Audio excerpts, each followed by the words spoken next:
بسم اللہ الرحمن الرحیم۔ السلام علیکم۔ رمضان قرآن کی حفاظت کا مہینہ۔ رمضان المبارک کی فضیلت کی ایک وجہ یہ ہے کہ یہ ماہ صیام ہے۔ اس ماہ میں مسلمان تسلسل کے ساتھ روزے رکھتے ہیں اور اللہ کے اس حکم کی تعمیل کرتے ہیں، تم میں سے جو شخص ماہ رمضان کو پائے اس میں روزے رکھے۔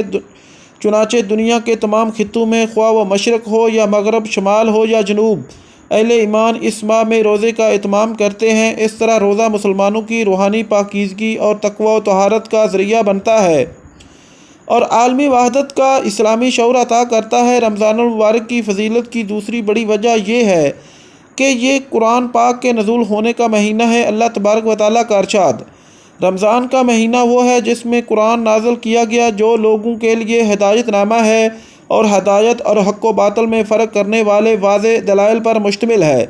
رسول کریم صلی اللہ علیہ وآلہ وسلم نے ارشاد فرمایا ہے، روزہ اور قرآن قیامت کے دن مومن کی شفاعت کریں گے۔ اسی لیے مسلمان رمضان المبارک میں کثرت سے قرآن کی تلاوت کرتے ہیں، انفرادی طور پر بھی اور اجتماعی طور پر بھی۔ گویا نزول قرآن کا مہینہ قرآن کریم کی حفاظت کا مہینہ ہے۔ مسلمانوں کے کسی محلہ میں جائیے، جہاں مسجد ہوگی وہاں اول شب میں تلاوت قرآن کی صدا بلند ہوگی۔ یہ روحانی منظر پوری دنیا کے طول و عرض میں دکھائی دے گا۔ حفاظت قرآن کی ذمہ دار اللہ تبارک و تعالیٰ نے قرآن کریم کو محفوظ کرنے کی ذمہ داری خود لی ہے، کسی انسان پر نہیں ڈالی ہے، اور ارشاد فرمایا ہے، بے شک ہم نے ہی قرآن کو نازل کیا اور ہم ہی اس کی حفاظت کرنے والے ہیں۔ لفظ ذکر کی حفاظت سے مراد صرف قرآن کریم کی حفاظت ہے۔ اس کی وجہ یہ ہے کہ عربی قاعدہ کے مطابق نزلنا کا مصدر تنزیل ہے، جو باب التفصیل ہے سے آتا ہے۔ اس کے معنی تھوڑا تھوڑا نازل کرنے کے ہیں۔ یہ خصوصیت صرف قرآن کریم کی ہے کہ وہ تھوڑا تھوڑا 23 برسوں میں نازل ہوا۔ تورات و انجیل کی یہ خصوصیات نہیں ہیں۔ اسی وجہ سے ہم دیکھتے ہیں کہ تورات و انجیل میں لفظی اور معنوی تحریف ہوئی، عبارتوں میں کمی اور زیادتی کی گئی، مدلول اور مصداق بدلے گئے، ترجمے اور مفاہیم میں تبدیلی ہوئی۔ لیکن یہ صرف قرآن کریم کی ہے کہ آج تک 1400 سال سے زیادہ گزرنے کے باوجود قرآن میں معمولی ترمیم و اضافہ نہیں ہوا۔ اس کی آیات، الفاظ اور حروف تک محفوظ رہے۔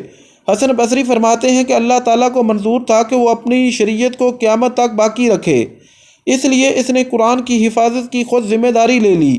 قرآن کریم کی حفاظت کا ایک پہلو یہ ہے کہ وہ عربی زبان میں نازل ہوا۔ عربی زبان کی خصوصیت یہ بھی ہے کہ تقریباً 1500 سال سے آج تک اس زبان کے بنیادی ڈھانچے میں کوئی بڑی تبدیلی نہیں ہوئی۔ رسول کریم صلی اللہ علیہ وآلہ وسلم کے زمانے میں جو عربی بولی پڑھی اور سمجھی جاتی تھی وہ آج بھی سمجھی جاتی ہے۔ اس کی لسانی بناوٹ اور گرامر میں بہت کم تبدیلیاں ہوئی ہیں۔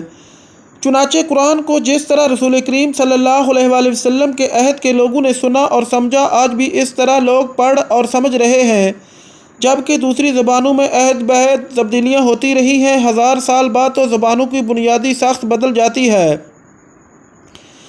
اس عہد کی کتابوں کا بعد معبود کی نسل کے لیے پڑھنا اور سمجھنا مشکل ہو جاتا ہے۔ اس کو ماہرین زبان ہی پڑھ اور سمجھ سکتے ہیں۔ قرآن ہر عہد کے لوگوں کے لیے اعلان کرتا ہے، ہم نے ذکر کے لیے قرآن کو آسان کر دیا۔ تو کوئی نصیحت حاصل کرنے والا ہے؟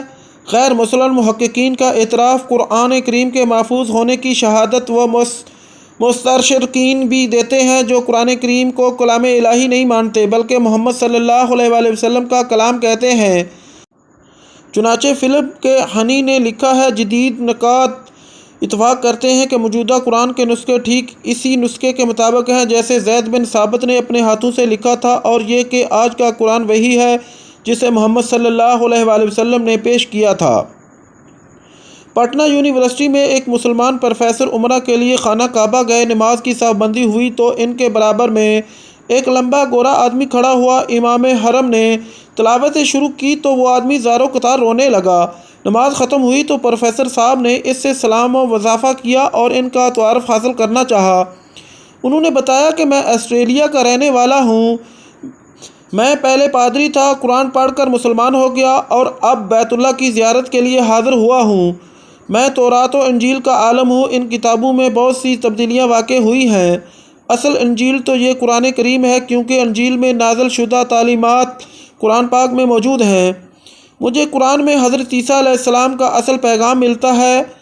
ایسے حق شناس اہل کتاب رسول کریم صلی اللہ علیہ وآلہ وسلم کے زمانے میں بھی موجود تھے۔ انہی کے بارے میں اللہ تعالیٰ نے ارشاد فرمایا ہے، اس کلام کو سنتے ہیں جو رسول کریم صلی اللہ علیہ وآلہ وسلم پر نازل کیا گیا تو تم دیکھتے ہو کہ ان کی آنکھوں میں آنسو بہنے لگتے ہیں کیونکہ وہ حق کو پہچانتے ہیں۔ یہ لوگ کہتے ہیں کہ اے ہمارے رب، ہم ایمان لائے تو ہمارا نام لکھ لے ایمان کی گواہی دینے والوں کے ساتھ۔ یعنی اللہ تعالیٰ نے جو پیغام ہدایت حضرت عیسیٰ علیہ السلام کے ذریعے انسانوں کو دیا تھا وہی پیغام قرآن کریم میں پیش کرتا ہے۔ ایمان اور اصول دین جو حضرت عیسیٰ علیہ السلام پر نازل ہوئے وہی قرآن کریم میں موجود ہیں۔ نجات کی جو شرطیں اور رضائے الہی کی جو بشارتیں انجیل میں آئی تھیں وہی قرآن کریم میں بھی وضاحت کے ساتھ موجود ہیں۔ انجیل میں وقت کے گزرنے کے ساتھ ساتھ تبدیلی ہوئی مگر قرآن اپنی اصل حالت میں موجود ہے اور اصول دین کا محافظ ہے۔ تقریباً اسی طرح کا خیال و معاشرہ مشترک تھا۔ مس کیلری نے بھی اپنی کتاب میں ظاہر کیا ہے اور قرآن کریم میں حضرت عیسیٰ علیہ السلام کی سیرت اور پیغام کا تذکرہ کرتے ہوئے لکھا ہے، عیسیٰ کے لیے انتہائی احترام کے القاب مثلاً اللہ کا کلمہ اور اللہ کی روح کا استعمال کرنے کے باوجود قرآن نے اللہ کی وحدانیت کو اصلی حالت میں برقرار رکھا ہے۔ قرآن نے حضرت عیسیٰ کی بنیادی تعلیمات کی تصدیق بھی کی ہے اور خود قرآن کو گزشتہ انبیاء پر نازل ہونے والی وحی کے مصداق اور محافظ کے طور پر بھی پیش کیا ہے۔ ایمان کا فریضہ اللہ تعالیٰ نے قرآن کریم کی حفاظت کی ذمہ داری اگرچہ خود لی ہے مگر اہل ایمان کو اس کی حفاظت کا وسیلہ بنایا ہے۔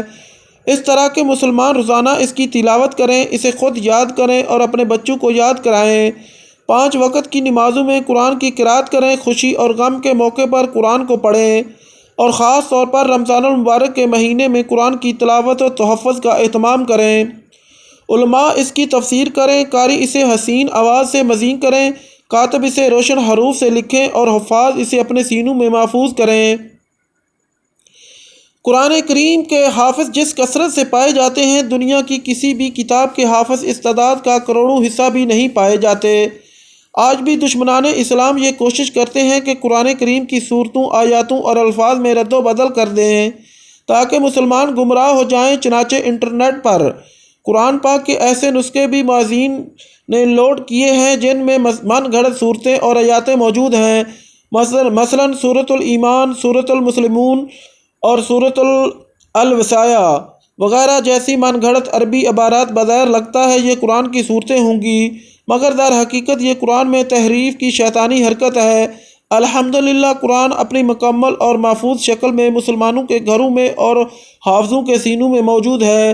چنانچہ اس طرح کی ناپاک کوشش کبھی کامیاب نہیں ہو سکتی اور اس کی بڑی وجہ یہی ہے کہ خود اللہ تعالیٰ نے قرآن پاک کی حفاظت کی ذمہ داری لی ہے۔ تاہم ہر صاحب ایمان مرد اور عورت کی ذمہ داری ہے کہ وہ قرآن کی حفاظت اور اس کے فہم کو پلانے کی سعادت حاصل کر کے اپنی آخرت کو سنوارے۔ ناظرین، اگر ہماری ویڈیو اچھی لگے تو ہمارے چینل کو سبسکرائب، لائک، شیئر لازمی کر دیں۔ شکریہ۔